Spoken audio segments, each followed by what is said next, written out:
I'd like to thank you for your evaluations. They were very useful to me. I already sent email to about 50 students, and I had some interesting exchanges with some of you. Many of you are very happy with their recitation instructors. That's great. Many are moderately happy. Maybe that's okay. But there are quite a few who are very unhappy with their recitation instructors. If you are very unhappy with your recitation instructor, you are complete idiots if you stay in that recitation. We have 13 recitation instructors, and I can assure you that it will be very easy to find one that agrees with you. And you can come and see me if that helps. Some are better than others. That's the way it goes in life. Some students would like to see more cut and dry problem solving in my lectures. I think that's really the domain of recitations. Lectures and recitations are complementary. In lectures, I prefer to go over the concepts, and I always give numerical examples to support the concepts in a way that's problem solving. And I show demonstrations to further support the concepts, because seeing obviously is believing. I try to make you see through the dumb equations, and admittedly, my methods are sometimes somewhat different from what you're used to here at MIT. I try to inspire you, and at times I try to make you wonder and think. And I want to keep it that way. I believe that hardcore problem solving is really the domain of the recitations. Many of you found the exam too easy, and many of you found the exam too hard. Some complained it was too hard because it was too easy. Quite ironic, isn't it? They say, we want more math. We want more standard problems. Look, who wants more math? I'm teaching physics. I test you physics. I don't test your math abilities. If you digest the homework, and that's very important, that you make the homework part of your culture, that you study the solutions that we put on the web. Today, 4:15, solution to number 4 will go on the web. Believe me, they are truly excellent solutions, not cut and dry. They give you a lot of background. If you digest those solutions, then the concepts will sink in. And now, at your 50-minute test, do you really want problems which are complicated maths? Clearly not. I could try that during next exam, but then I may have to buy myself a bulletproof vest to be safe. Concepts is what matters. When I gave my exam review here, I highlighted the concept. Each little problem that I did here was extremely simple. Conceptually, they were not so simple. But from a math point of view, trivial. Clearly, I cannot cover all the subjects in a 50-minute exam. I have to make a choice. So your preferred topic may not be there. Some of you think that the pace of this course is too slow. Some of you think it's too fast. The score, the average score, was 3.8. 4.0 would have been ideal. What do you want me to do? I can't accommodate all of you, those who think it's too slow and those who think it's too fast. 3.8 is close enough to ideal for me, 4.0. And so I'll have to leave it the way it is. Besides that, keep in mind, you are now at MIT. You're no longer in high school. Now the good news. There were quite a few students who said the homework is too long. Not a single person said it was too short. I can fix that. I will reduce all future assignments by about 25%, effective tomorrow. I have already taken off assignment number 5, 2 problems. You're down now to 7. And I will do that, all assignments that are coming up. My pleasure. Today, I'm going to cover with you something that conceptually is the most difficult of all of 802. And you will need time to digest it.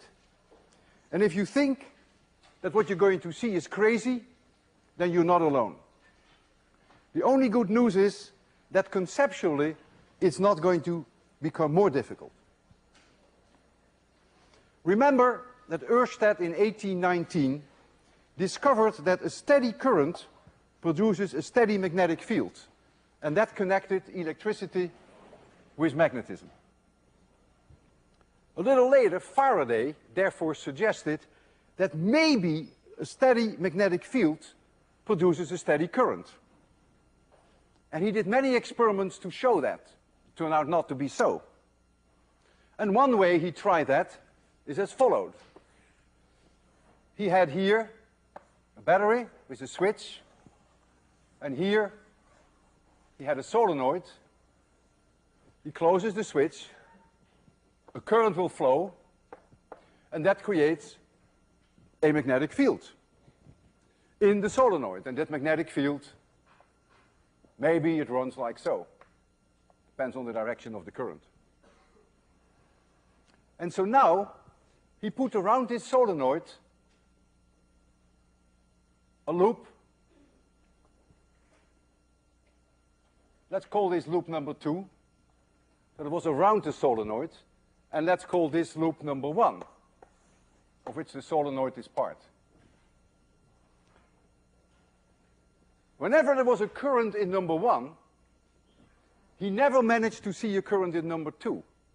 If there is a current going in number 1, there is a magnetic field. And that magnetic field is seen, of course, by the conductor number 2, by that loop. Never any current.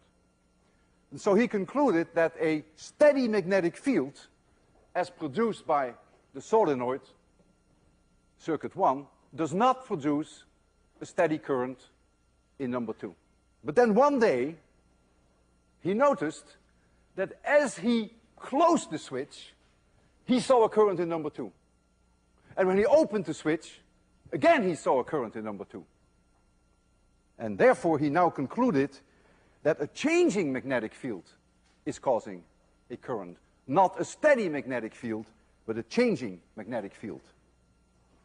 And this was a profound discovery which changed our world, and it contributed largely to the technological revolution of the late 19th and early 20th century.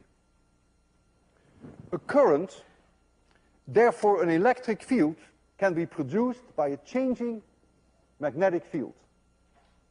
And that phenomenon is called electromagnetic induction. And that phenomenon runs our economy, as you will see in the next few lectures.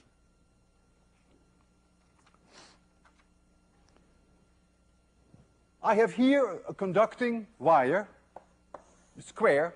I could have chosen any other shape. I try to make you see three-dimensionally. And I approach this conducting wire with a bar magnet. The bar magnet has a magnetic field running like so. As I approach that loop, that conducting wire, moving the bar magnet, that's essential. I can't hold it still, I have to move it. If I come down from above and I move it down, you're going to see a current going through this loop. And that current will go into such a direction that it opposes the change of the magnetic field. The magnetic field is in down direction and it is increasing as I move the bar magnet in. Then this current loop will produce a magnetic field which is in this direction. And when you look from below, the current will go clockwise, producing a magnetic field in this direction. If you move the bar magnet out, then the magnetic field is going down here, then the current will reverse. The current wants to oppose the change in the magnetic field. And that's called Lenz's law. It is the most human law in physics, because there's inertia in all of us. We all fight change at some level. Lenz's law is extremely powerful in always determining in which direction these induced currents will run. It is not a quantitative law. You cannot calculate how strong the current will be. But it's very useful, as you will see today, to know the direction of that current. That gets you out of all kinds of problems with minus signs. I now want to do a demonstration which is very much like what you see here. I have here a loop. That is the square that you see there, except that it's not one loop, but it is many of them.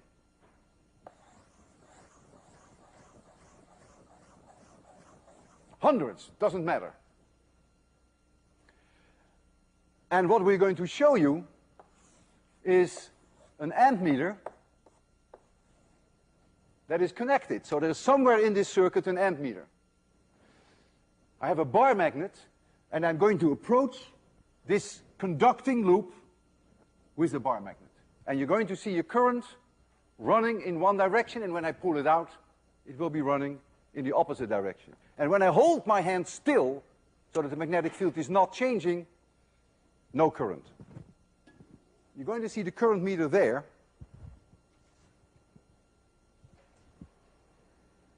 And here is my bar magnet. I come close to this conducting loop. Notice, you see a current. I pull back, current is in the other direction.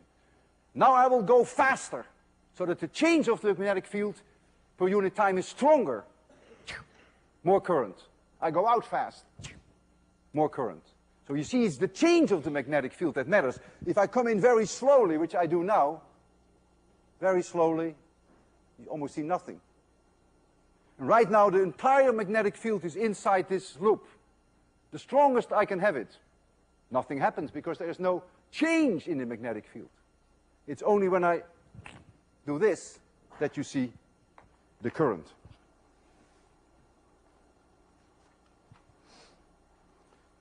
So an induced current is clearly the result of a driving force. There must be, just like we had with batteries in the past, there must be an EMF. There must be an electric field that is produced in this conducting loop.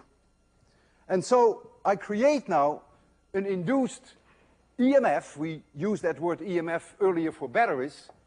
So now we have an induced EMF, which is the result of this changing magnetic field. And that, therefore, is the induced current times the resistance of that entire closed conductor, whatever is in there. In this case, the total resistance of all these windings, of all the copper wire. That's Ohm's law. So the induced EMF is always the induced current times the resistance. Faraday did a lot of experiments. And one of the experiments that he did was that he produced a magnetic field. So he ran a current through a loop of some kind. Let's say he ran a current going around, creating therefore a magnetic field. And he was switching the current in and out so that he could change the current. And so it produces a magnetic field. And this magnetic field changes when you close and open the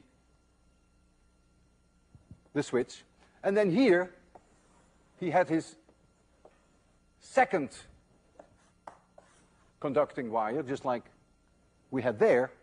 And he measured in there the current. And what he found experimentally is that the EMF that is generated in here, which I will call EMF generated in my conducting loop number 2, is proportional to the magnetic field change produced by number 1.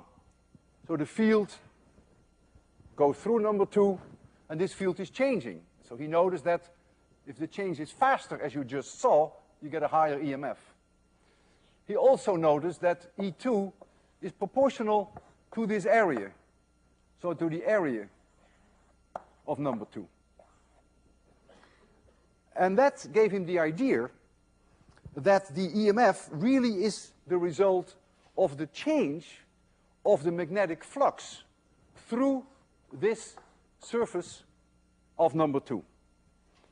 And I want to refresh your memory on the idea of magnetic flux. We do know, or we remember what electric flux is. And magnetic flux is very similar.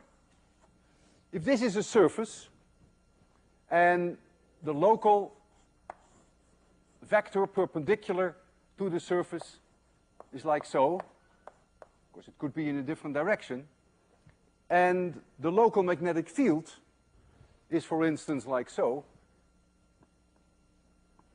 then the magnetic flux through this surface is defined, we call it phi of B, is the integral over an open surface.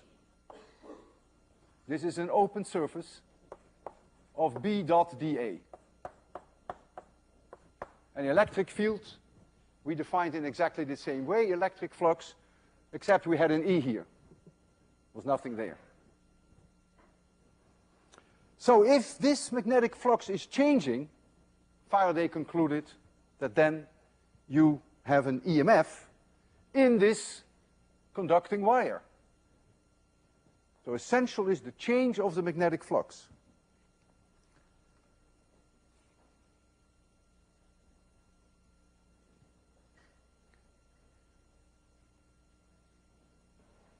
If we take some kind of a conducting wire, like so, let's make it in the blackboard for now to make it easy.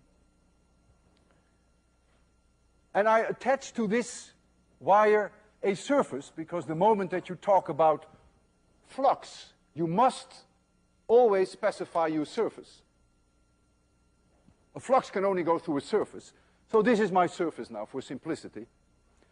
And there is a magnetic field coming out of the blackboard at me, and it is growing.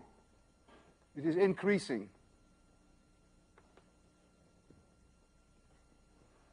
I will now get an EMF, a current, flowing in this direction. Lenz's law. If the magnetic field is increasing, then the current will be in such a direction that it opposes the change. It doesn't want that magnetic field to increase, and so it goes around like this, the current, so that it produces a magnetic field that is in the blackboard. And so it is the flux change of that magnetic field through this flat surface that determines the EMF. So the EMF is then the flux change d phi dt through that surface. To express Lenz's law that it is always opposing the change of the magnetic flux, we have a minus sign here. That minus signs will never bother you, believe me, because you always know in which direction the EMF is. It's clear that the EMF is going to be in this direction. That's the direction in which it will make the current flow. But we have to put it there to be mathematically correct. That's really Lenz's law. You're looking at Lenz's law here. So you can also write down for this minus the surface integral of B dot dA over that open, I hope you didn't see this, over this open surface. That's the same thing. Oops, look what I did. I forgot the ddt in front of the integral sign. Sorry for that. If you put yourself inside that conductor and you march around in the direction of the current, you will see everywhere in the wire an electric field, of course, otherwise there would be no current flowing. And so if you go once around this whole circuit, then that EMF must of course also be E dot dl over the closed loop. So you're marching inside the wire, you find everywhere an electric field, and these little sections are dl. E and dl are always in the same direction if you stay in the wire, and so this should be the same, and this is a closed loop. So this is all, if you want, what we call Faraday's law. We never see it in so much detail. I will abbreviate it a little bit on the board there, but I want you to appreciate that there is no battery in this circuit. There is only a change in the magnetic flux through a surface that I have attached to the conducting wire. And then I get an induced EMF, and the induced EMF will produce a current given by Ohm's law.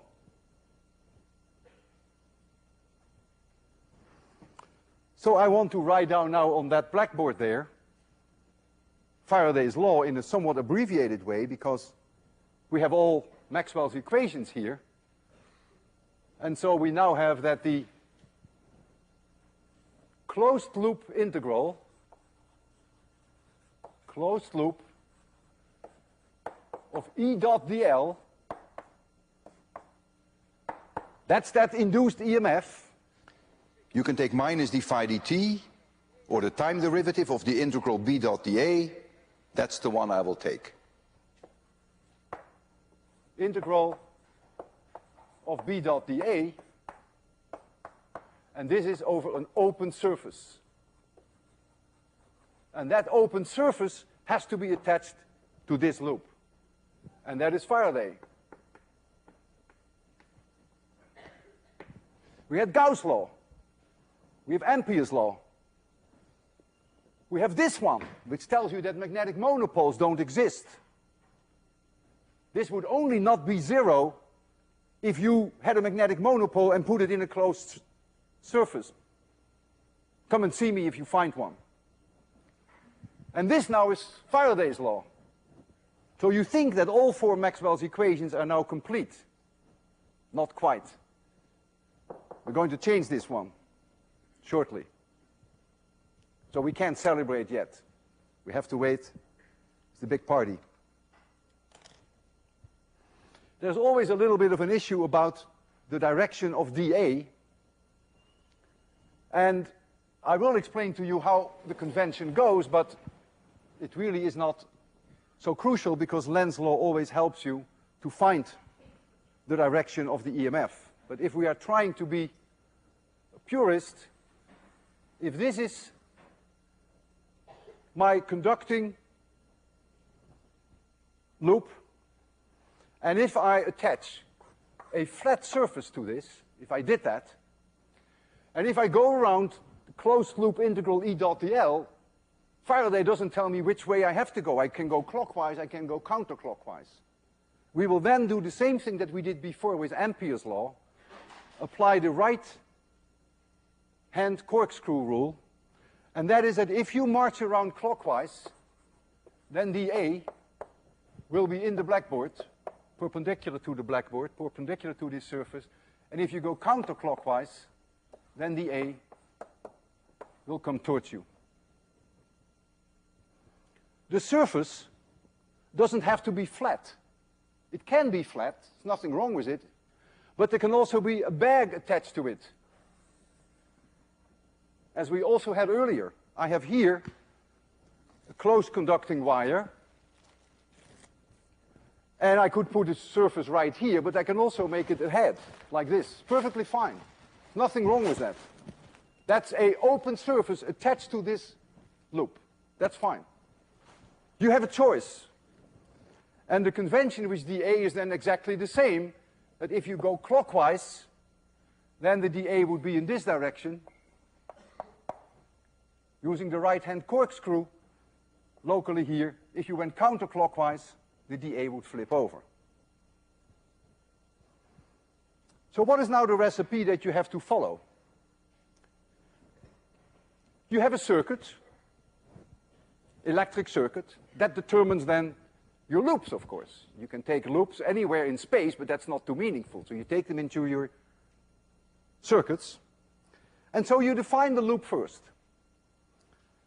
Then you define the direction in which you want to march around that circuit.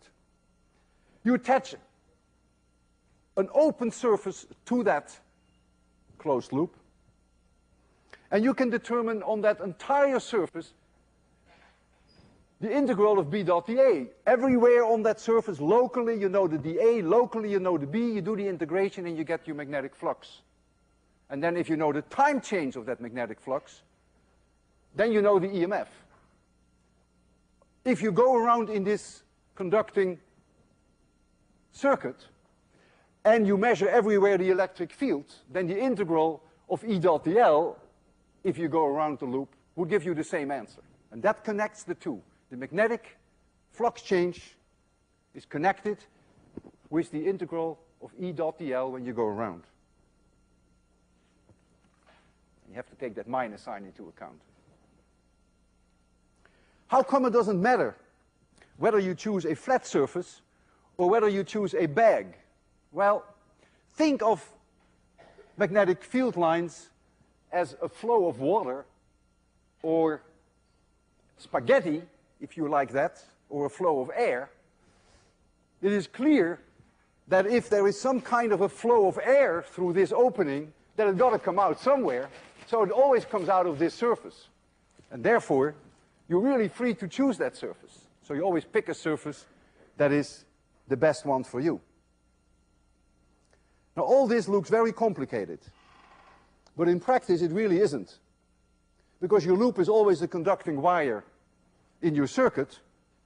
And the minus sign is never an issue because you always know with Lenz's law in which direction the EMF is. In fact, when I solve these problems, I don't even look at the minus sign. I ignore it completely.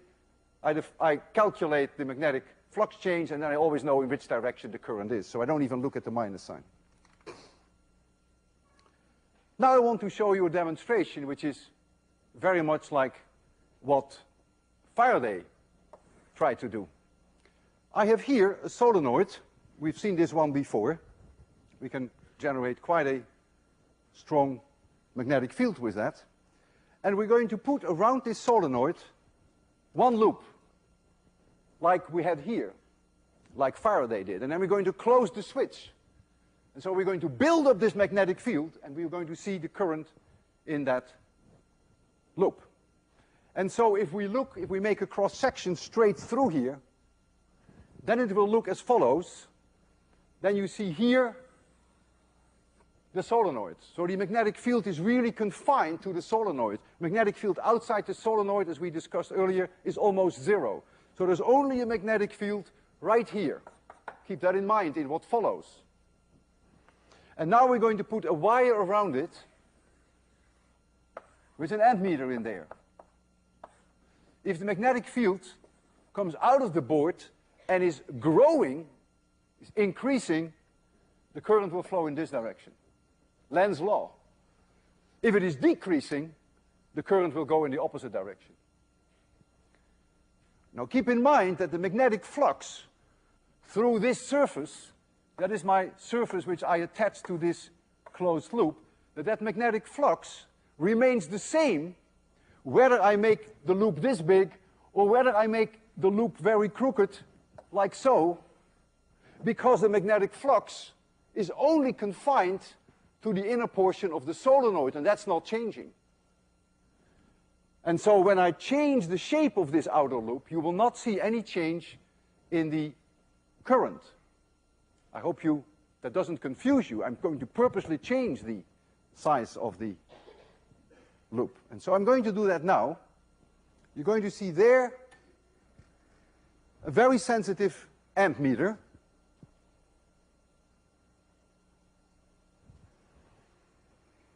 And you're going to see here this loop, the big wire, and I'm going to just put it over this solenoid. Let me first make sure that my ammeter, which is extremely sensitive, I can zero it. It's sign sensitive. If the current goes in one direction, you will see the needle go in one direction. If the current goes in the other direction, you will see the change. And so now I put this loop around here. Crazy shape, this loop. So it's around this solenoid once. So the magnetic field is inside the solenoid. And so think of a surface which is attached to this crazy loop. And now I'm going to turn the current on, and only while the current is changing will there be a changing magnetic flux. Only during that portion will you see a current flow. 3, 2, 1, 0. I will break the current. 3, 2, 1, 0. Went the other direction. If I change the size of the loop, I'm making it now different. Much smaller makes no difference for reasons that I explained to you, because the magnetic flux is not determined in this case by the size of my loop, but is determined by the solenoid. So if I do it again now with a very different shape of the loop, let me zero this again. 3, 2, 1, 0. 3, 2, 1, 0. No change. Almost the same what you saw before. Now comes something that may not be so intuitive to you. I'm now going to wrap this wire 3 times around. And so this outer loop, this outer conducting wire, is now like this. 1, 2, 3. Something like that. Now I have to attach in my head a surface to this closed loop. My God, what does it look like? What a ridiculous surface. Well, that's your problem, not Faraday's problem. How can you imagine that there is a surface attached to this loop? Well, take the whole thing and dip it in soap. Take it out and see what you see. The soap will attach everywhere on the conducting loop. And if this loop were like this, going up like a spiral staircase, you're going to get a surface that goes up like this. But the magnetic fields go through all 3 of them. Therefore, the changing magnetic flux will go 3 times through the surface now. And so Faraday says, fine, then you're going to see 3 times the EMF that you would see if there were only one loop. And if you go 1,000 times around, you get 1,000 times the EMF of one loop. Not so intuitive. So I'm around now once, I go around twice, and I go around the 3rd time. I have 3 loops around it now. I can zero that, but that's not so important. 3, 2, 1, 0. You saw a much larger current. It's about 3 times larger because the EMF is 3 times larger. I break the current, and you see it 3 times larger. And this is the idea behind transformers. You can get any EMF in that wire that you want to by having many, many loops. You can get it up to thousands of volts. And that's not so intuitive. So Faraday's law is very non-intuitive. Kirchhoff's rule was very intuitive. Kirchhoff said when you go around a circuit, the closed loop integral of E dot dl is always 0. Not true if you have a changing magnetic flux. If you have a changing magnetic flux, the electric fields inside the conducting wires now become non-conservative. Kirchhoff's rule only holds as long as the electric fields are conservative. If an electric field is conservative and you go from point 1 to point 2, the integral E dot dl is independent of the path. That's the potential difference between 2 points. That's uniquely defined. That's no longer the case. If you go around once with this experiment, you get a certain EMF. You go 3 times around, you get a different value. Your path is now different. And that's very non-intuitive, because you're dealing with non-conservative fields, for which we have very little feeling. Now, I'm going to blow your mind. I'm going to make you see something that you won't believe. And so try to follow step by step, leading up to this unbelievable and very non-intuitive result. I have here a battery, and the battery has an EMF of 1 volt. Here is a resistor, R1, which is 100 ohms. And here is a resistor, R2, which is 900 ohms. And I'm asking you, what is the current that is flowing around? And you will laugh at me. You will say, that's almost an insult. I wish you had given that problem at the first exam. Because E equals the current that is going to run divided by R1 plus R2. Oh my goodness, what did I do? I forgot Ohm's law. E equals IR, remember? Not I over R. So R1 plus R2 should go upstairs. And everything that follows is correct, so you don't have to worry about that. This was just a big slip of the pen. And so the current I is 10 to the minus 3 amperes. 1 milliampere. Big deal. Easy. Current is going to flow like this. Fine. Let's call this point D, and we call this point A. And I asked you, what is the potential difference between D and A? You will be equally insulted. VD minus VA. You apply Ohm's law. You say that's this current times R2. Absolutely. I times R2. So that is plus 0.9 volts. Now I say to you, well, suppose you had gone this way, then you would have said, well, I find the same thing, of course. Kirchhoff's rule. So indeed, if you go VD minus VA, and you go this way, then notice this battery, this point is 1 volt above this point.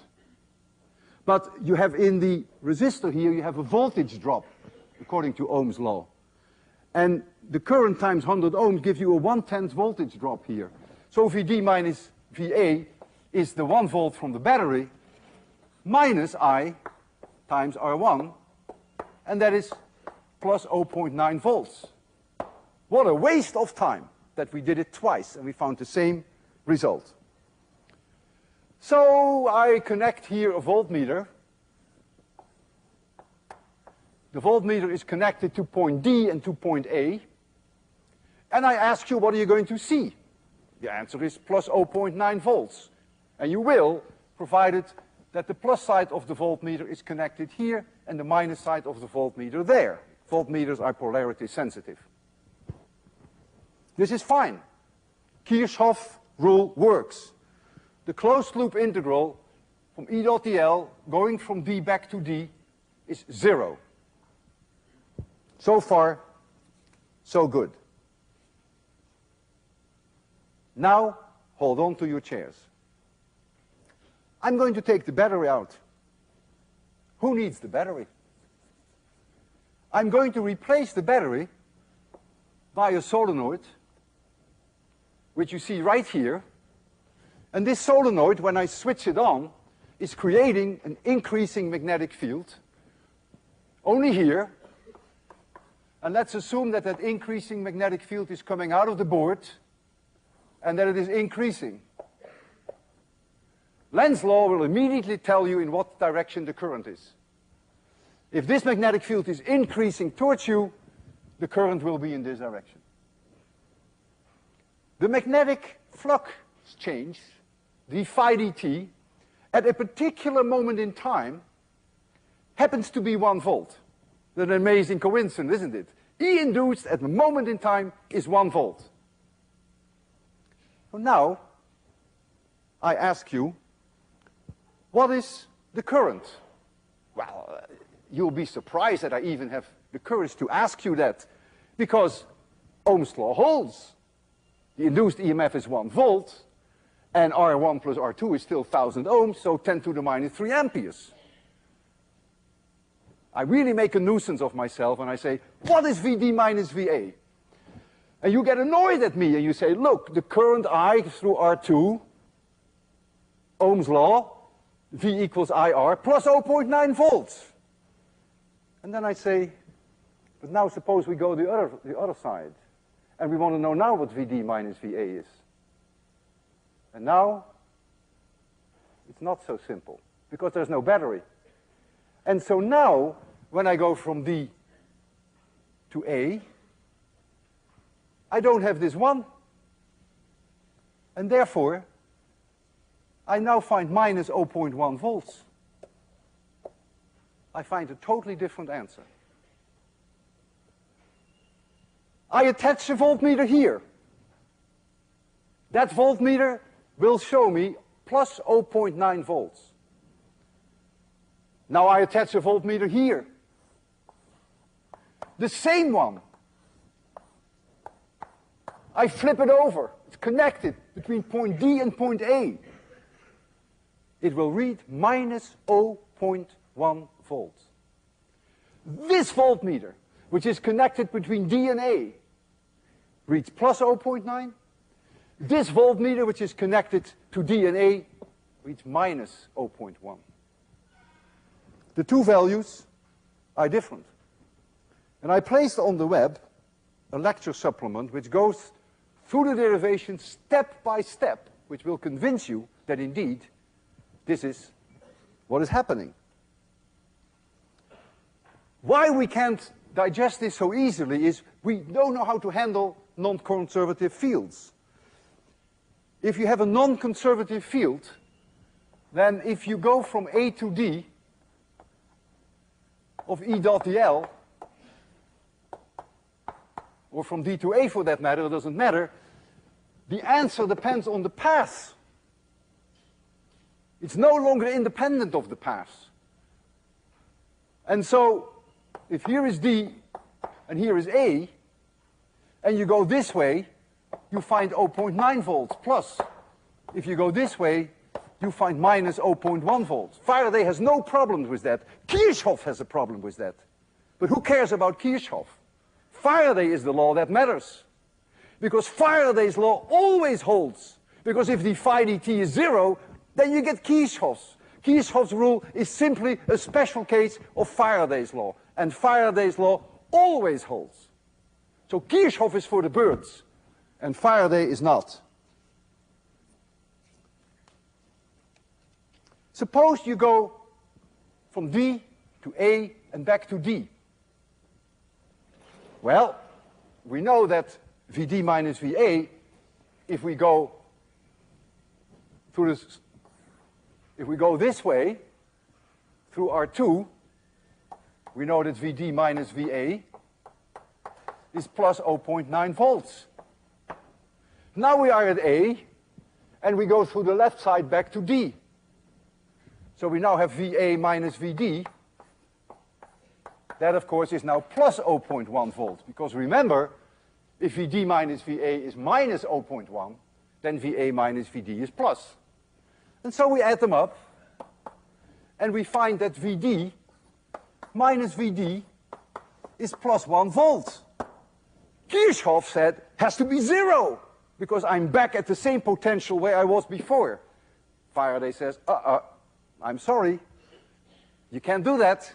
That 1 volt is exactly that EMF of 1 volt. That is the closed loop integral of E dot dl around that loop. It's no longer 0. And therefore, whenever you define potential difference, if you do that in the way of the integral of E dot dl, keep in mind that with non-conservative fields, it depends on the path, and that is very non-intuitive. And I'm going to demonstrate this now to you. I have a circuit which is exactly what you have here. I have 900 volts in a conducting copper wire here, and I have 100 volts here, and here is the solenoid. And we can switch the current on in the solenoid, we'll get a blast of magnetic field coming up, and the system is going to react by driving a current in the direction that you see there. And I'd like to be even a little bit more quantitative so that you get a little bit more for your money. The magnetic field takes a little bit of time to reach the maximum value. In this course, we will be able to calculate the time that it takes for the magnetic field to build up. We didn't get to that yet, so forget that part. It's not so important. I just want you to appreciate the fact that the magnetic field, as a function of time, will come up like this and will then reach a maximum.